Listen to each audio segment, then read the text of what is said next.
one thing they're talking about is cover crops, you know, and Farm Journal has a center section just on high yield conservation farming. So it's a combination of things, not only the conservation farming, and I'm not going to belittle anybody for doing conventional tillage. It's worked for years and years and years. But I'm seeing some things happening here that improves upon that. Soil structure, as I was showing you in that picture there, it just blew me away the first year I saw that, just from 1 year of cover crop. Now I'm starting to see places where we've used it 2-3 years, and you're really starting to see some changes in the soil. You're starting to see changes in the cropping. I'm still learning. I truly think we're going to be using cover crops as weed control. I've noticed it some on my own. If we can do that and use less chemicals, great. I mean, not all these chemicals are, you know, bad. I'm not saying that, but the less I can use, the better crop I get, the cheaper I get per acre. And I tell people, always use a test strip. So you know, get a yield monitor, make sure you gain. I've never had a loss by using a cover. It's always a gain. Sometimes maybe just little gains, sometimes big gains.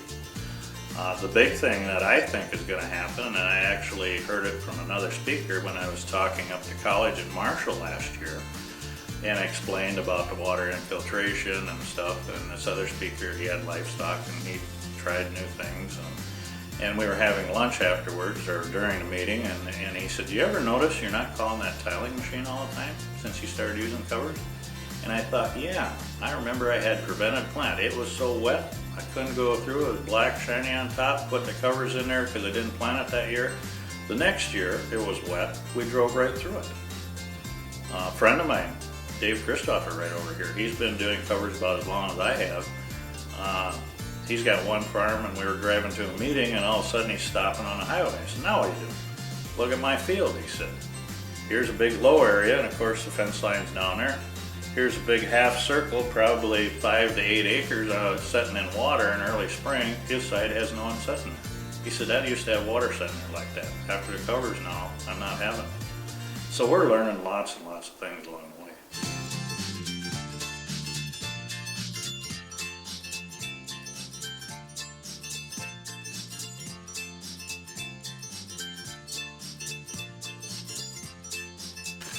I went to a seminar, and there's some type of special photography that they used, and they showed a conventionally grown corn plant. Then they showed the roots, you know, and they'd taken, washed all the dirt off and everything, showed the roots, how much length there was. Then they showed and it must have been, I assume, some type of microscopic camera where they dug away from the corn plant where they had a cover crop. And it showed the mycorrhizae, which is a small animal, I guess. It's like if you dig it up, and you can see it in soybeans, it looks like kind of white stringy stuff. Well, they attach to the corn root, which also feeds the corn root, but it helps the mycorrhiza stay alive. It was all of these little creatures and things in the soil and funguses and stuff help each other. So here you put this cover crop, it's also helping the other crop.